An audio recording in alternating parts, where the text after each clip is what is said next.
fundamental de pronto el escenario que ustedes están compartiendo hoy aquí, que es el jardín botánico. Quiero invitar a la directora, a Liliana, para que nos haga, digamos, nos dé las palabras de bienvenida como casa huésped de esta conferencia y ya seguiremos con la conferencia del profesor Carlos. Muchas gracias, director. Bueno, para mí un honor tenerlos a ustedes dos aquí hoy y que el Observatorio Astronómico haya tenido a bien incorporar dentro de su agenda esta charla en nuestras instalaciones. Muy buenas tardes a todas y todos. Quienes conocen al profesor Xavier Martínez Caraza sabe que es un hombre supremamente versado y que se ha dedicado a estudiar, entre otras cosas, como profesor del Departamento de Biología, ¿no?, de la Universidad Nacional, la historia de la botánica y del naturalismo, que tiene varias obras publicadas. Para nosotros, como Jardín Botánico, fundado por el padre Enrique Pérez Arbeláez, que muy seguramente el profesor Xavier nos va a contar cómo se entrelazan esas historias, es un honor poderlos tener aquí a ustedes hoy y hacer reminiscencia junto con el profesor Xavier de ese proceso. Casi todos los que estamos acá sabemos que es un jardín botánico, pero para quienes no estamos relacionados, los jardines botánicos en general somos colecciones de plantas vivas científicamente organizadas, que podemos tener diferentes criterios de colección. Algunos jardines tienen colecciones por familias botánicas, otros por representaciones ecosistémicas, otros por temas dedicados a la educación ambiental en una u otra rama. Pero sobre todo, todos los jardines trabajamos en torno a la conservación de la flora. La conservación in situ, que es la que hacemos en los ecosistemas de donde provienen las especies vegetales que colectamos, y la conservación ex situ, que es la que hacemos ya así sistemáticamente en áreas como las que tenemos aquí en Engativá, en estas 20 hectáreas.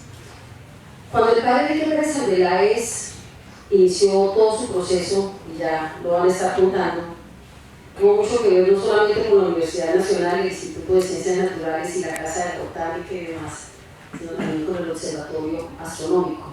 Pero finalmente, donde pudo completar el sueño del jardín botánico fue aquí en Engativá, en el Bosque Popular, en un lote de mayor extensión, en el cual lo redujeron a 20 hectáreas, que es por demás el punto cero cartográfico de la ciudad. En este sitio, y a pocos metros, se cruza la latitud y la longitud del perímetro urbano de Bogotá. Nosotros con orgullo decimos que estamos en el corazón de Bogotá. Y creemos que esto tiene un significado también. Y es que esta institución, que ya cumplió 68 años, se ha dedicado a la conservación de la flora de nuestros ecosistemas antónimos y de páramo, a la investigación científica sobre esos ecosistemas, pero sobre todo a la apropiación social del conocimiento.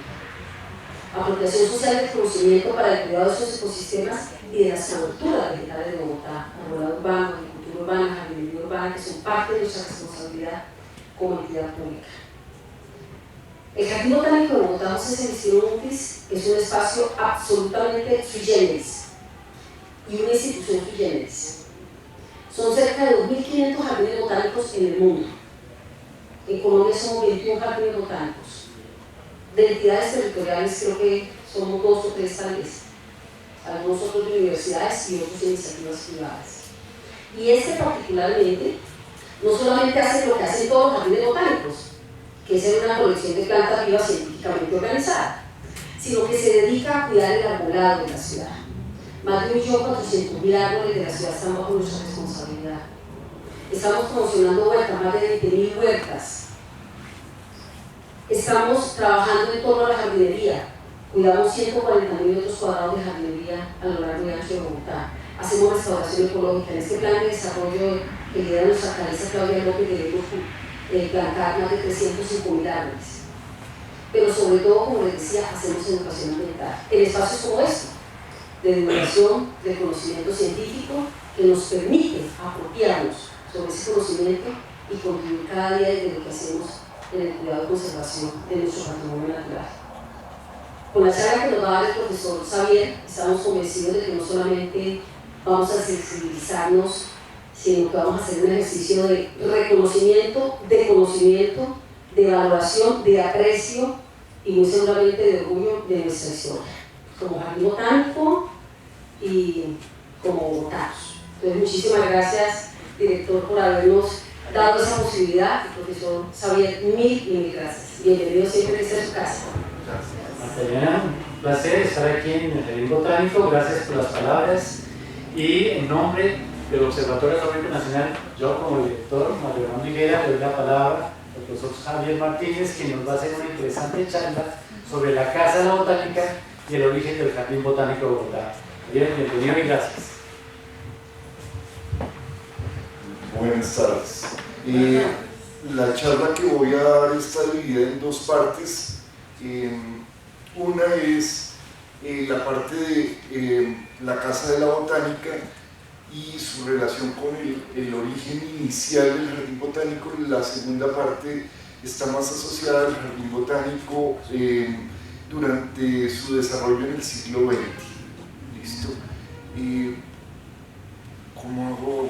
¿Alguien me ayuda para pasar las diapositivas? Espera un momento. Entonces, aquí tenemos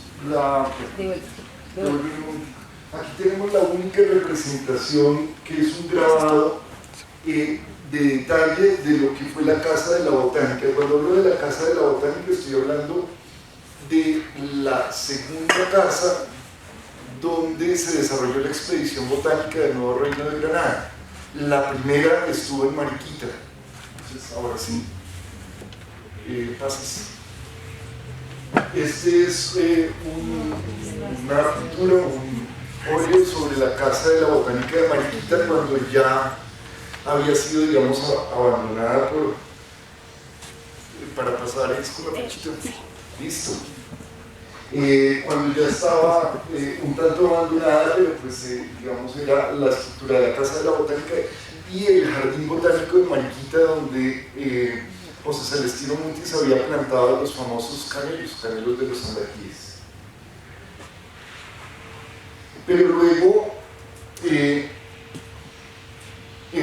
José Celestino Mutis y la expedición botánica se trasladan a Bogotá, y aquí hay algo bien interesante, y es que pues en este momento José Celestino Mutis ya está un poco débil de salud, y el virrey le solicita expresamente que se traslade a Bogotá, y José Celestino Mutis pide una casa que él ya había mirado antes, que era una casa donde había funcionado una empresa, un sitio donde se producía tabaco en polvo, rap. Entonces le es concedida, junto con las ayudas económicas, para mantener a los pintores de la expedición botánica y a las otras personas que laboran en la expedición botánica. Dice Humboldt que era un edificio bastante grande en la capital, que contenía los herbarios, la escuela de dibujo. Entonces llegaron a tener 13, 14 dibujantes profesionales, pero también enseñaban dibujo a personas de diferentes estratos sociales de la ciudad de Santa Fe de Bogotá. Llegaron a tener cerca de 32 estudiantes cuando más tuvieron. Tenían una biblioteca que muchos decían que era una de las más grandes que había visto, incluyendo bibliotecas en Europa, y pues digamos las láminas botánicas que todos ustedes conocen. Este lo encontré hoy, es un óleo de un autor, Luis Núñez Borda, que podría ser la primera imagen de la Casa de la Botánica. No voy a leer todo esto, pero básicamente en 1934, cuando quieren conmemorar la casa donde estuvo Humboldt y Bonpland en Bogotá, había varias ideas. Había la idea de que había estado en la casa de San Victorino, pero un historiador descubre que en las cartas de Humboldt él indica que estuvo en la casa de donde vivía José Celestino Mutis, que correspondía a la Casa de la Botánica. Entonces, digamos, una importancia adicional es que fue la casa donde residió Humboldt y Bonpland durante 2 meses, compartiendo con el padre, con José Celestino Mutis.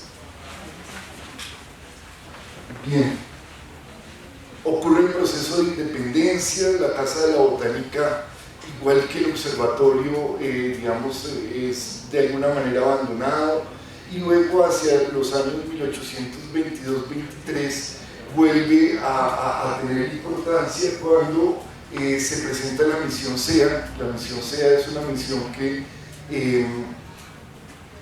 desarrolla SEA con Cuvier, con Humboldt, pidiendo que envíen a Colombia 5 científicos jóvenes que ayuden a desarrollar la ciencia en Colombia. Y entonces para esa misión SEA se utiliza nuevamente la Casa de la Botánica. Aquí hay un plano. Esta sería la Plaza de Bolívar. Aquí quedaría el Observatorio Astronómico y la Casa de la Botánica quedaría en esta esquina. Luego lo vamos a ver con más detalle. Y también va a funcionar durante un tiempo en esa Casa de la Botánica el Museo Nacional. Se van a dar cursos, van a dictar cátedras de botánica Juan María Céspedes y uno de los pintores de la expedición botánica, que es Francisco Javier Matiz, que ya para esa época pues era bastante mayor. Y a ellos se les encomienda digamos, continuar con el herbario que ya existía y volver a poner en funcionamiento el jardín botánico que había creado Mutis digamos, en el solar de la Casa de la Botánica, alrededor del espacio donde se construyó el Observatorio Astronómico. Bien, más adelante Santander funda la Universidad Central de Bogotá y va a estar ligada a la Universidad Central de Bogotá. Este espacio, que es la Casa de la Botánica, va a estar ligado a los cursos que se dan en la Universidad Central de Bogotá. Luego cambia el nombre por Universidad del Primer Distrito y Colegio de San Bartolomé hacia 1850, y en 1847, un tiempo antes, se crea el Instituto de Ciencias Naturales, Físicas y Matemáticas, y a este instituto se le da la misión de cuidar el Observatorio Astronómico, el Gabinete de Historia Natural, el Jardín de Plantas, es decir, el Jardín Botánico, que estaría localizado aquí mismo alrededor, en el solar de la Casa de la Botánica. En este punto, esta es la Casa de la Botánica, el observatorio, aquí es la Plaza de Bolívar, y esto sería la ubicación del Capitolio Nacional. Y un laboratorio químico que había sido traído a Colombia de Francia, junto con el químico francés Bernard Levy, en la Universidad de Rosario. Más adelante, los estudiantes de la Universidad Nacional de los Estados Unidos de Colombia pudieron estudiar química en ese laboratorio que había en la Universidad de Rosario. En la Casa de la Botánica va a funcionar el Museo Nacional entre 1823 y 1842. Entonces, y luego se va a trasladar a otro edificio, y luego se va a trasladar a lo que es el Museo Colonial, que no sé si ustedes conocen, queda cerca del Colegio de San Bartolomé, hacia arriba, en la esquina superior, antes de llegar a la cuadra del Teatro Colón. ¿Listo?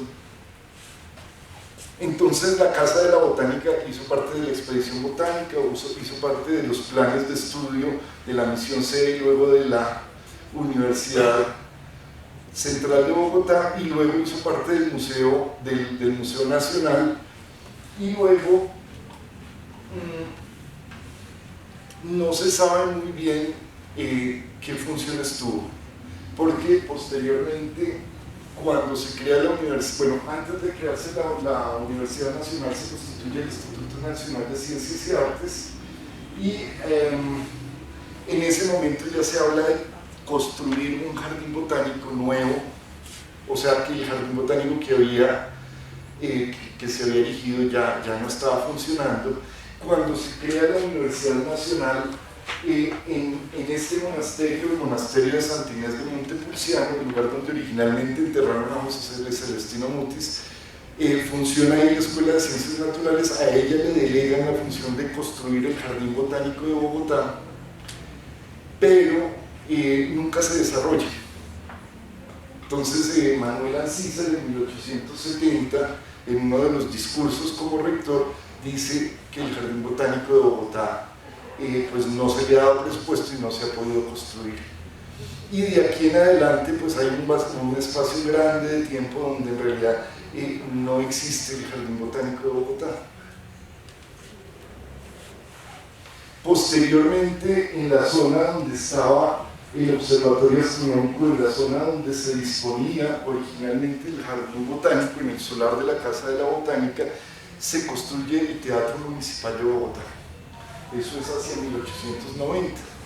Y se constituye en uno de los sitios más importantes de la cultura en Bogotá.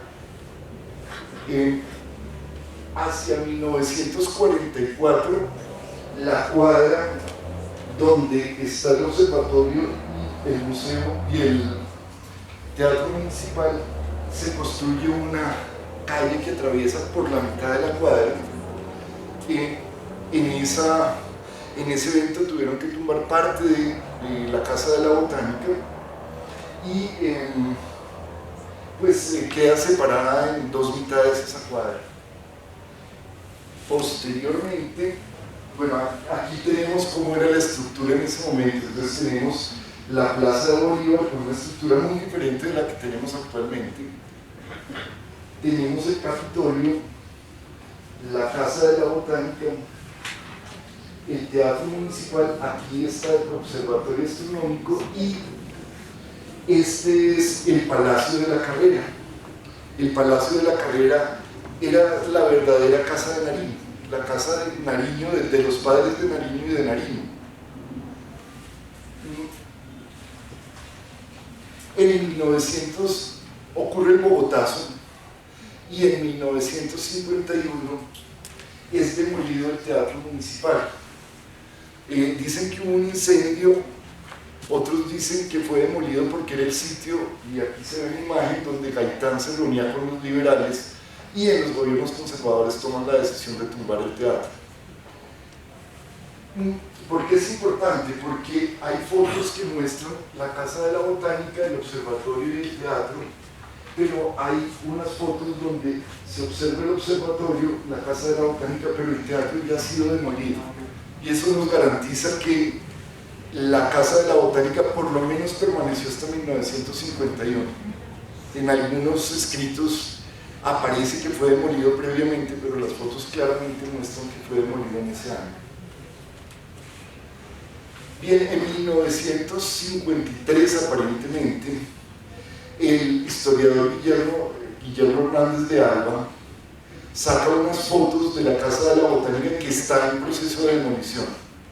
La foto, esta de acá no se aprecia muy bien que esté en demolición, salvo que uno mire el borde de acá, pero en realidad lo que está es solamente la fachada. Al fondo se ve una iglesia y en esta foto vista por detrás se ve el observatorio astronómico y se ve que la fachada está sostenida por maderos. Es, digamos, el último momento, los últimos momentos de la Casa de la Botánica. Como les decía, hoy en la mañana encontré este óleo en un libro y aparentemente la vista que tenemos acá, esta iglesia que se ve acá, sería esta que tenemos acá, pero luego hay que compararlo con detalle. Pero pareciera que el óleo sí corresponde por lo menos a la calle y abarcaría y sería, digamos, la imagen más antigua que tendríamos de la Casa de la Botánica de ser verdadero el óleo, digamos, en cuanto a su ubicación.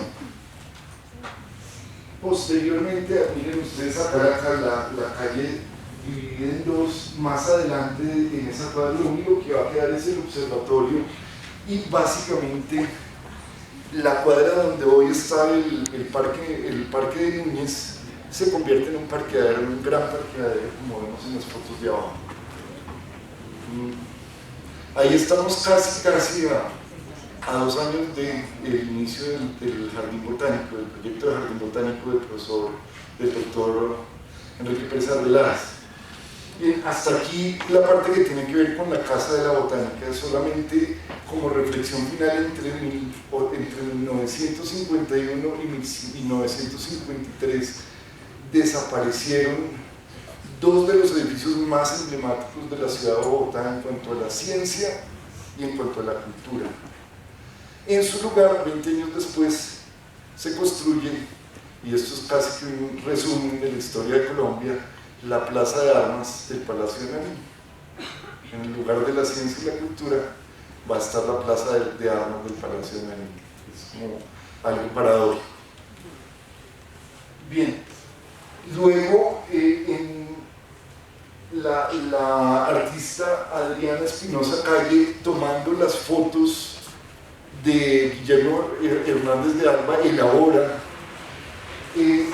este grabado, que es la única evidencia en detalle. Hay otras hay fotos, hay algún óleo, pero es la única evidencia en detalle de cómo fue la casa donde se desarrolló la expedición botánica. Y por supuesto, pues es una imagen de 1953, por ejemplo, ya hay luz eléctrica. Y luego en el 2015 ella va a escribir un libro que se llama Habitar la Historia. La persona que está ahí en la foto es ella. Ojalá en algún momento la pudiera conocer. Es una persona bien interesante porque es la única que logró hacer una imagen que nos pudiera poner en el lugar de la expedición botánica. Y ella dice en este libro que se da cuenta que en libros de historia su grabado aparece repetidamente, porque es la única imagen que queda. Esta es una reconstrucción volumétrica de la Casa de la Botánica que hicimos para una publicación que está en prensa en Calacia sobre la Plaza de Armas, el Palacio de Nariño, y este sería el espacio alrededor del observatorio astronómico donde constituiría el Jardín Botánico Mutis y luego donde se intentó mantener un jardín botánico. Es un área pequeña, en los planos se ve que el huerto de las hermanas Clarisas que está al frente es más grande, pero pues es el primer desarrollo de un hortus médico de un jardín botánico en Bogotá, organizado para las plantas vivas que se dibujaron en la expedición botánica. Bien, y de aquí damos un paso a ya entrado el siglo XX, nos vamos a devolver un poquito de la demolición en unas cuantas décadas. Tenemos a Enrique Pérez Arbeláez estudiando primero en el Colegio de La Salle, primaria, luego en el San Bartolomé con los jesuitas. El bachillerato de los jesuitas se ponen como tarea formar estudiantes para que, digamos, dirijan un poco la ciencia que se está desarrollando. Dentro de esos muchachos que emprenden este propósito trazado está Pérez Arbeláez, pero también hay un muchacho que estudia geología o astronomía, no estoy seguro. Ahí son 3 estudiantes, uno de ellos es Pérez Arbeláez. Él va a viajar a España y en España se va a, digamos, va a hacer su carrera como sacerdote hacia 1923 y luego va a hacer otros estudios en España y luego se va a ir a Alemania, donde va a trabajar con Carl von Gebel, este personaje que tenemos allí, y con él va a desarrollar su tesis doctoral. Aquí quiero que ustedes vean el plano del sitio donde va a estar Pérez Arbeláez, porque este es el modelo, la idea que él trae de su doctorado, de cómo va a constituir más adelante su jardín botánico. Lo vamos a encontrar en varios de los proyectos hasta este último proyecto, cómo, digamos, la influencia que tiene en su etapa en el Jardín Botánico de Múnich, en Berlín. Entonces tenemos una casa de la botánica, una serie de invernaderos donde está la colección, entre otras las colecciones de lechos que trabajó en su tesis, y otra serie de elementos que vamos a encontrar repetidamente en los proyectos y aquí en el Jardín Botánico de Bogotá. Bueno, ahí estaba, esta es la tesis de él, está en alemán. Carl von Gebel, que fue su maestro, estuvo en América, estuvo en los páramos de Mérida haciendo un estudio que hoy llamaríamos de ecofisiología de plantas de páramo. Es una persona muy preparada y es el diseño de los invernaderos en donde trabajó. También estuvo en el Jardín Botánico de Berlín, que estaba organizado como sistemático. Entonces la idea después de organizar un sistemático acá viene desde allá. Bien, cuando él regresa a Colombia, él se integra al Ministerio de Economía, que incluye una parte de agricultura, una sección de agricultura que es la que él va a manejar. Y originalmente él va a trabajar en varios lugares, pero entre otros en un edificio que fue centro de reclutamiento del ejército, que está al lado de la Plaza de los Mártires, que es este que tenemos acá. En ese edificio se construyó el edificio como Facultad de Medicina. En el primer piso funcionaba la Facultad de Medicina, el Museo de Historia Natural que viene desde antes, la Academia de Medicina. Y en el segundo piso va a estar Botánica, Zoología y Farmacia. ¿Listo?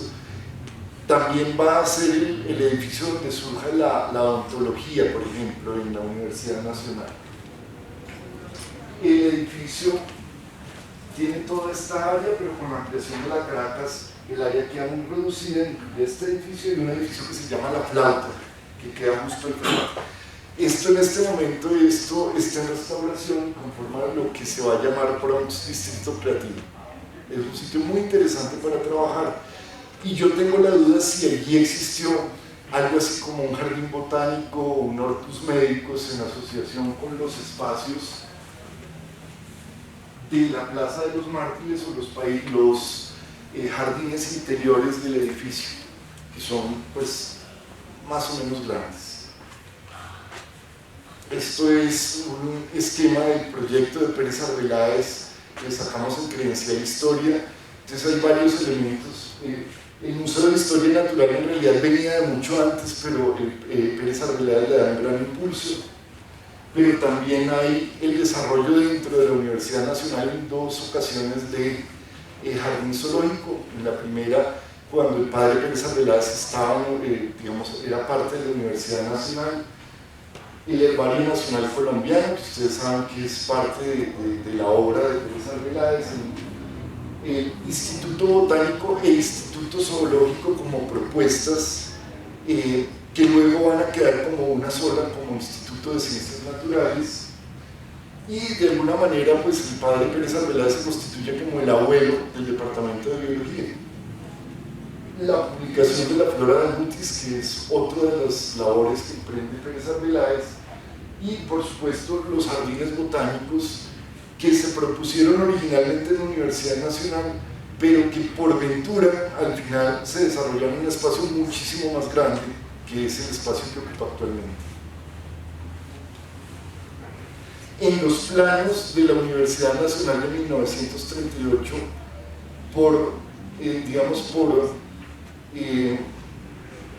Pérez Arbeláez tenía una gran influencia en ese momento con el presidente de la República y con quienes estaban organizando la Universidad Nacional.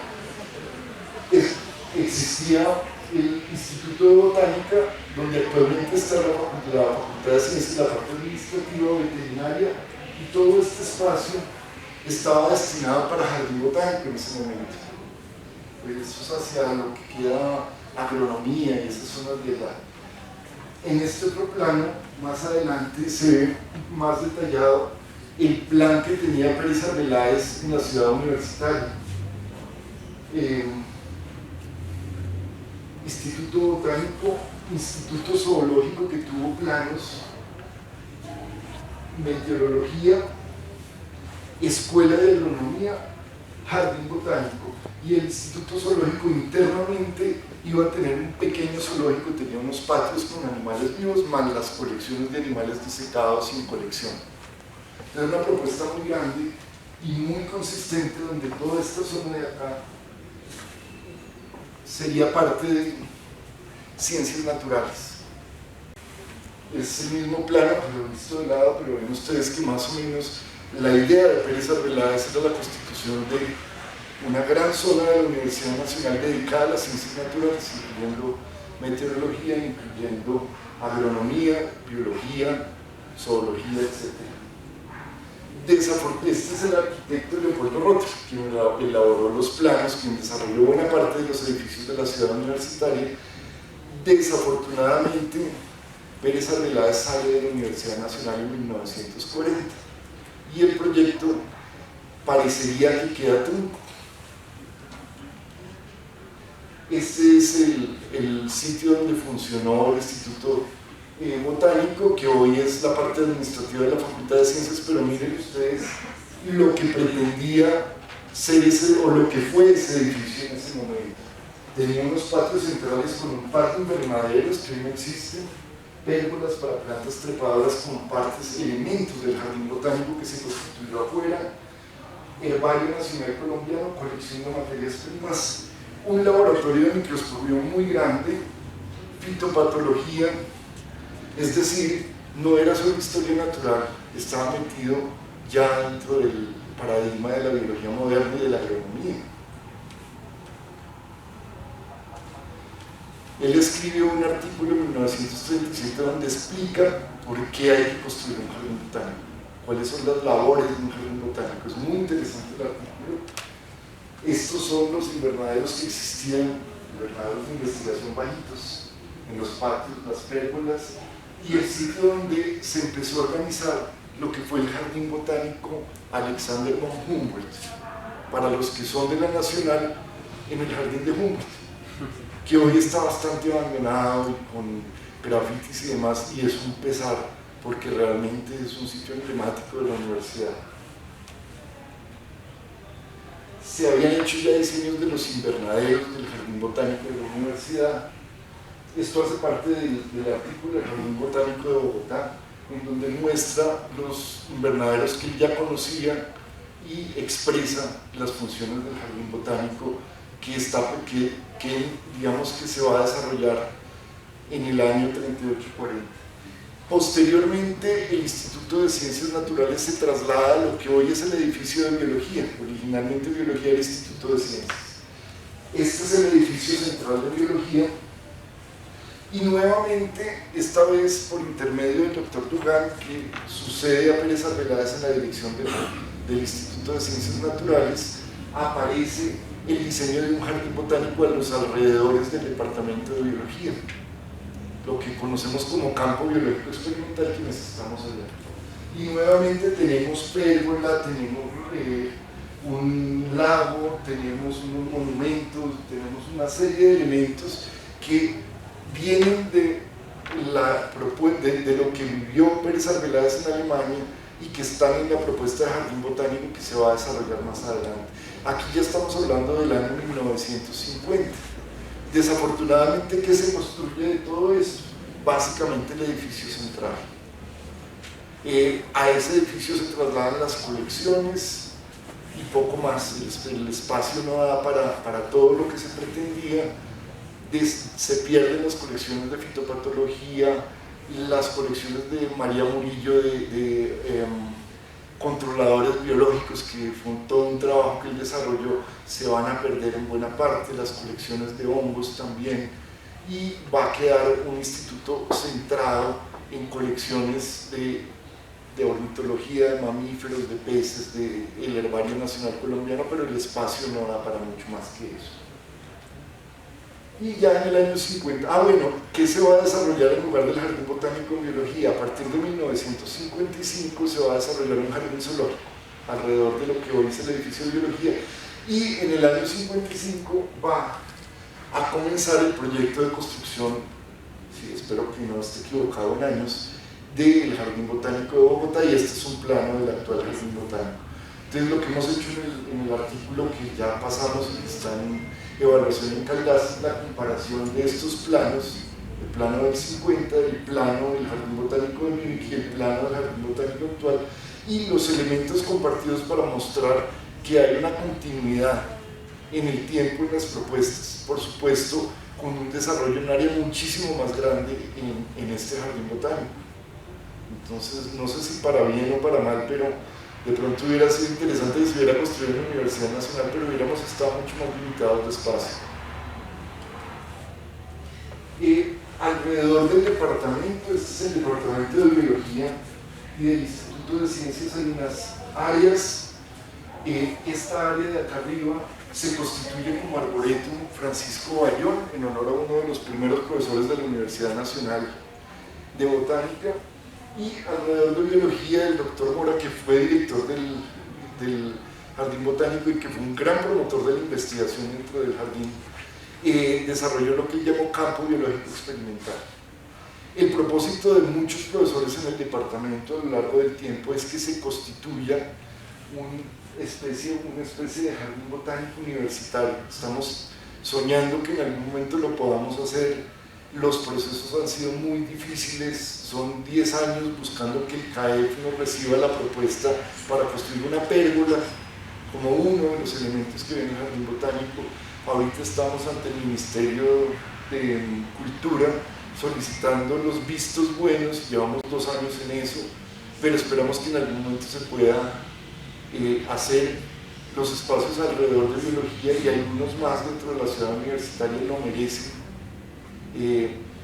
y creo que pues, sería interesante que en algún momento podamos decir que es un jardín botánico experimental universitario, incluyendo el Arboretum Francisco Bayón, que ya está, digamos, determinado como tal.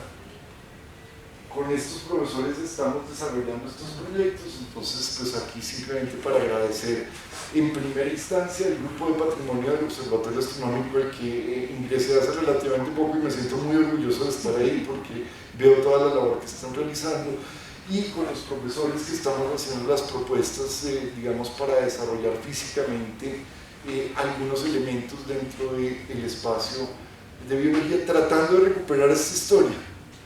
O sea, ya no vamos a tener el Jardín Botánico de Bogotá en la Universidad Nacional, pero ¿por qué no tener un Jardín Botánico universitario que cumple con una función para la sociedad y algunos de los escritos que hemos trabajado? Y pues, eso era todo.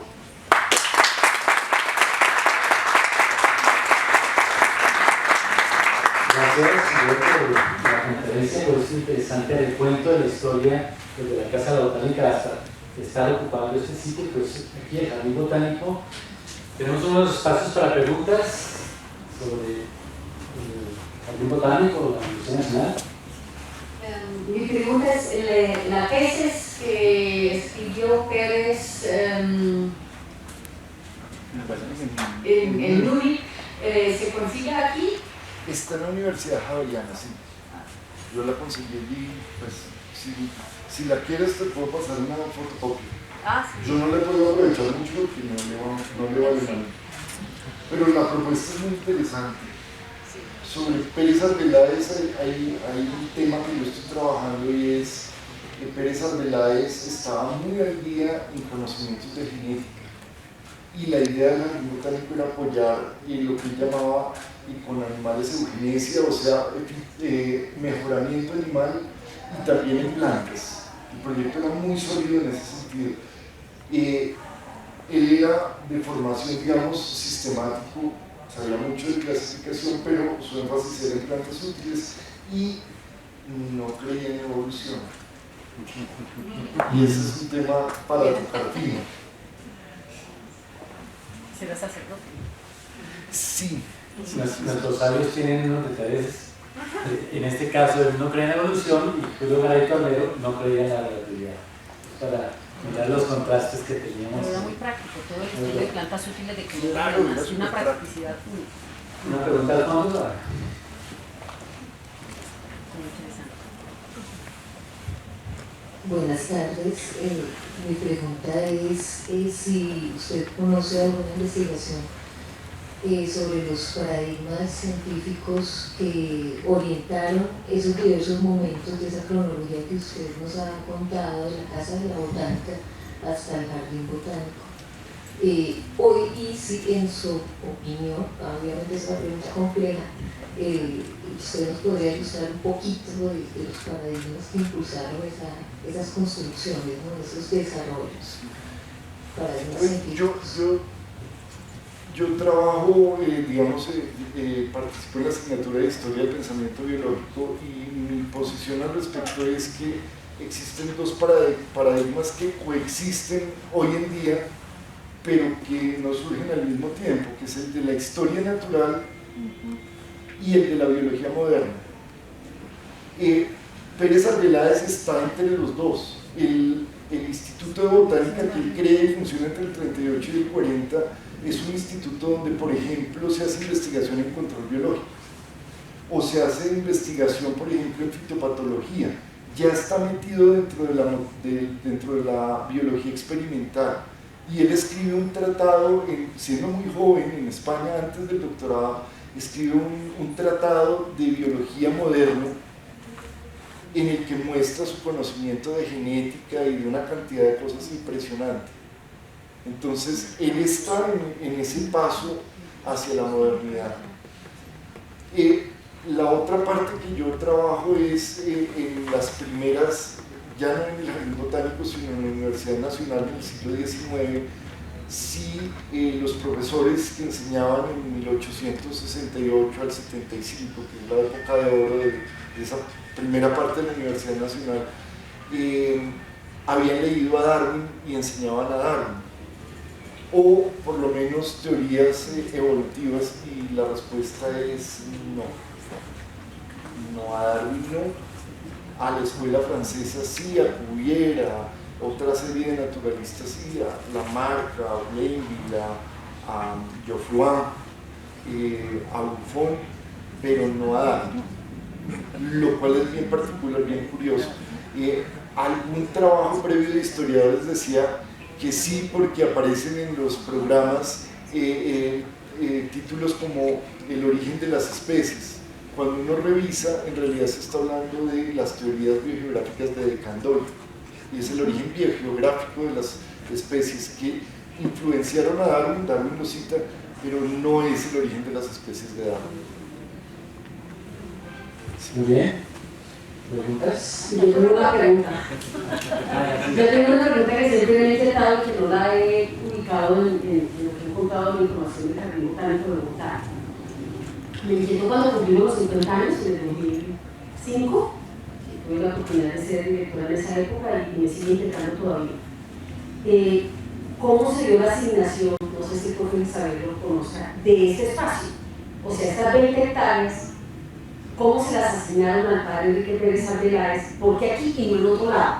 O sea, todos sabemos que el bosque popular pues, eran terrenos, habían baldíos. Lo que dicen las escrituras es que se entregaron unos baldíos, pero no sé si de pronto hay algún registro, si fue que el padre Enrique Pérez Arbeláez pidió que fuera acá o era lo que había disponible le dieron. Y lo digo porque para nosotros es muy curioso que aquí sea el punto cartográfico cero de Bogotá, o sea, que aquí confluyan, se confluyan la latitud y la longitud cartográfica del perímetro urbano de Bogotá, que es justamente aquí detrás.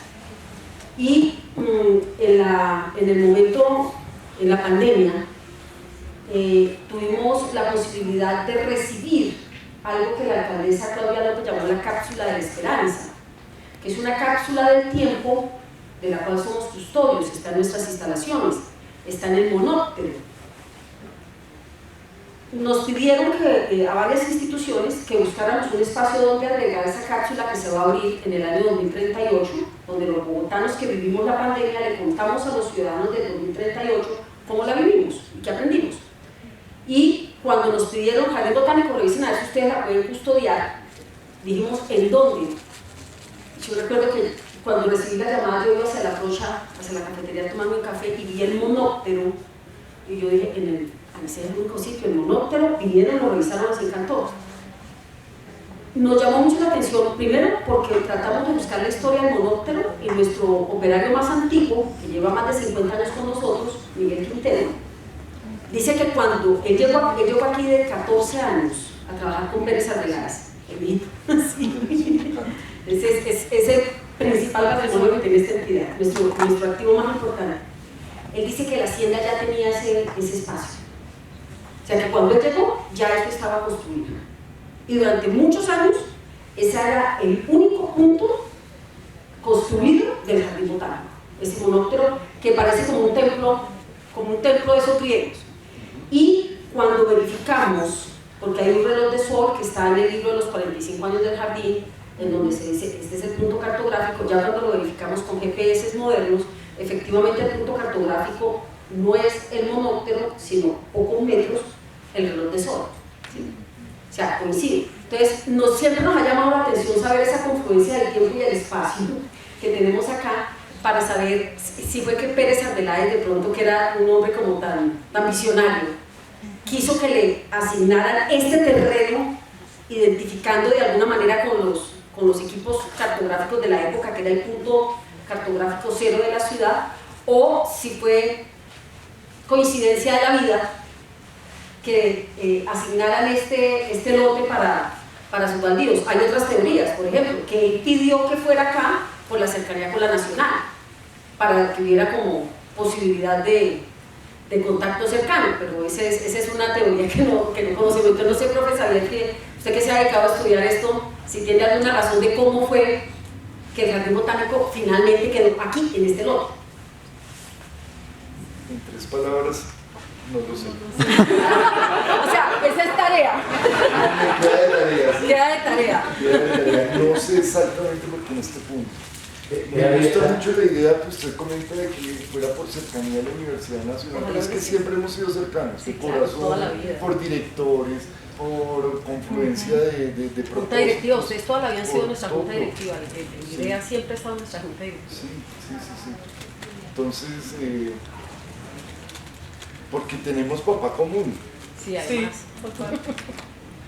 Es una investigación que queda abierta para algunos de los estudiantes que están aquí o para algunas de las personas que quieran entender por qué el jardín botánico está localizado en este punto. Además, lo invito a que conozcan la cápsula de la Esperanza ahora. Y con respecto al punto de referencia geográfica, era ya, digamos, referencias del observatorio medir puntos sobre la ciudad. Probablemente aquí hicieron un punto de referencia y como ya estaba determinada su posición, sus coordenadas en latitud y longitud, el interés científico dijo, construyamos alrededor de eso el jardín botánico. Es una hipótesis. Es posible que desde el observatorio astronómico ya supieran que aquí era el... Sí, porque una de las primeras el determinaciones meteorológico. que hacía el observatorio era latitud y longitud, parte con la del observatorio inicialmente, pero eso la red se va extendiendo y cubre todo el país. La forma de la cúpula es parecida a la del observatorio. Entonces podría ser que había un interés de pronto, me gustaría ver la cúpula de una segunda área de observación. Y si era para instalar un instrumento de observación astronómica, el punto había que localizarlo en sus coordenadas geográficas. Podría ser. Pero investigación para ustedes y para todos nosotros, interesante pregunta. Yo tengo una para finalizar y es, finalmente, dentro de las propuestas del Jardín Botánico, hay la opción de jardines botánicos satélites en Bogotá, pensando en el proyecto que nunca cuajó la universidad. ¿Se ha discutido alguna vez eso? ¿O los dos, digamos? Bueno, dejo la inquietud de todos. Bueno, esa es una pregunta interesantísima. Yo personalmente, en su momento, tanto en el 2004 como ahora, fui partidaria de que el jardín botánico pudiera tener por lo menos unos 3 satélites, al sur, en cerros orientales y al norte. Pensando en tener sitios de conservación in situ. Este jardín botánico es el más importante de Colombia, uno de los más importantes de América Latina, y no tenemos un área de conservación in situ.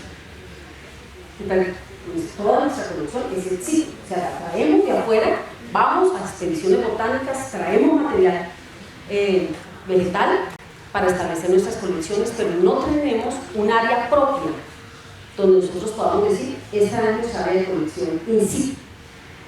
Esta montaña, este bosque, esta zona xerofítica es nuestra. Entonces yo decía, si nosotros somos especializados en bosques alcalinos y de páramo, deberíamos de tener un relicto de la subxerofitia del sur de Bogotá bajo nuestra responsabilidad y cuidarla.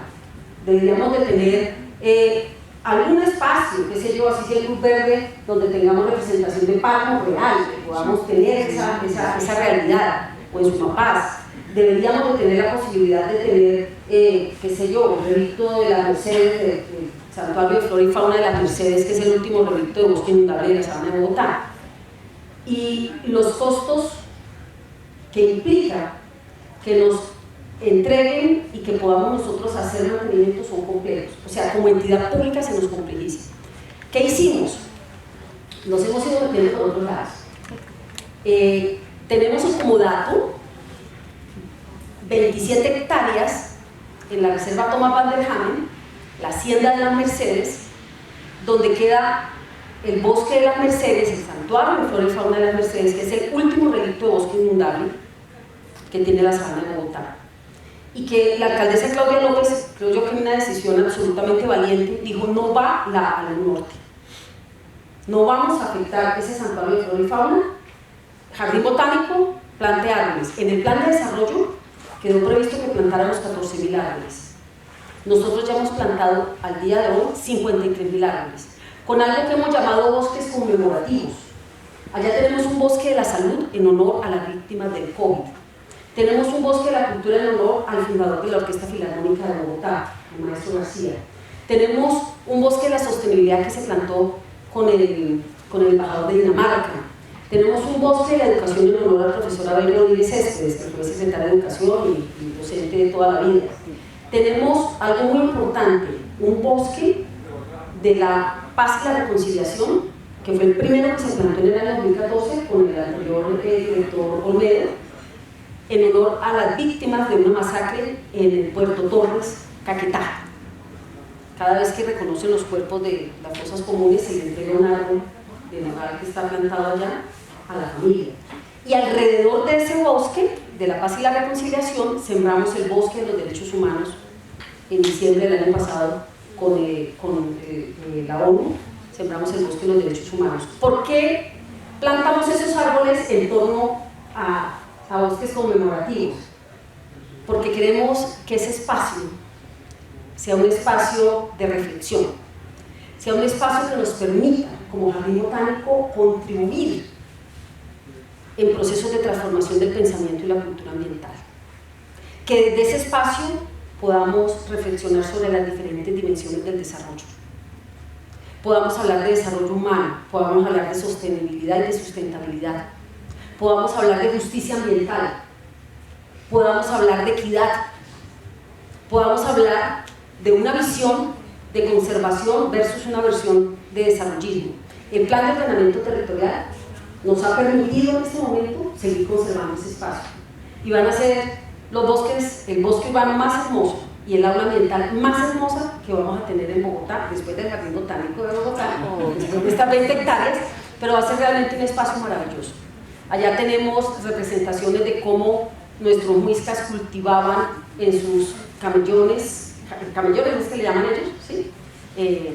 Tipo chinampas por allá de México que hacían sus cultivos, y realmente tenemos el árbol de cedro que le calculamos unos 200 años, el abuelo cedro, de ahí sale semilla para el arbolado urbano de Bogotá.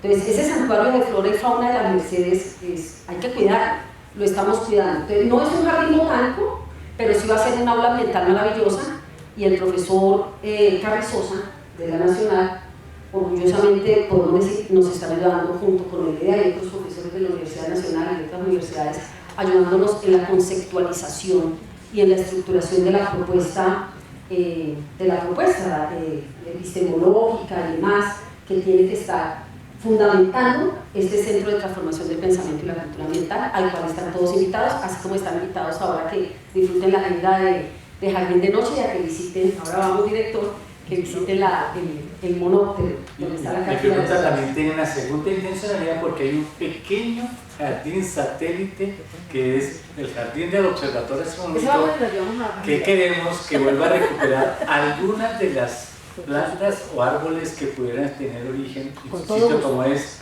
Quina, La Moticia y de pronto otras, y se reconozca y se identifiquen qué árboles o qué plantas hay allí, tener un micro jardín botánico en el entorno del jardín. Cuenten con nosotros, igual con el jardín de la Universidad Nacional, podemos hacer alianzas estratégicas y desde aquí apoyar no solamente con los botánicos y demás, sino con material vegetal y con mantenimiento operativo y entrenamiento a sus jardineros para el cuidado. Cuenten con eso. Directora, muy amable, gracias a ustedes por estar en la conferencia. No se olviden de poner la plantilla de asistencia. vamos a ir encontrando las siguientes charlas. La próxima charla va a tener 2 sesiones, una vez la comento para que quiera estar. El miércoles 30 de agosto, de 10 a las 10 de la mañana, vamos a tener un panel con el Ministerio de Ciencia, adaptado de panel a los 220 años del observatorio, donde se va a hablar un poquito de las políticas y estrategias que se deben tener alrededor de la astronomía, la astrofísica y ciencias del espacio. Y el jueves, en el auditorio del Observatorio Astronómico Nacional en la Ciudad Universitaria, edificio 413, a las 6, tendremos la conferencia de Santiago Vargas alrededor de la historia del Observatorio Astronómico Nacional, de una vez fundado hasta nuestros días, y una cantidad de anécdotas e historias que no se conocen desde ese inicio. Cordialmente invitados todos a estar. La de los fantasmas. Puede ser también. Muy amable, gracias. Y a los asistentes por el canal de YouTube, gracias por estar entonces conectados. Muy amable a todos. Feliz tarde.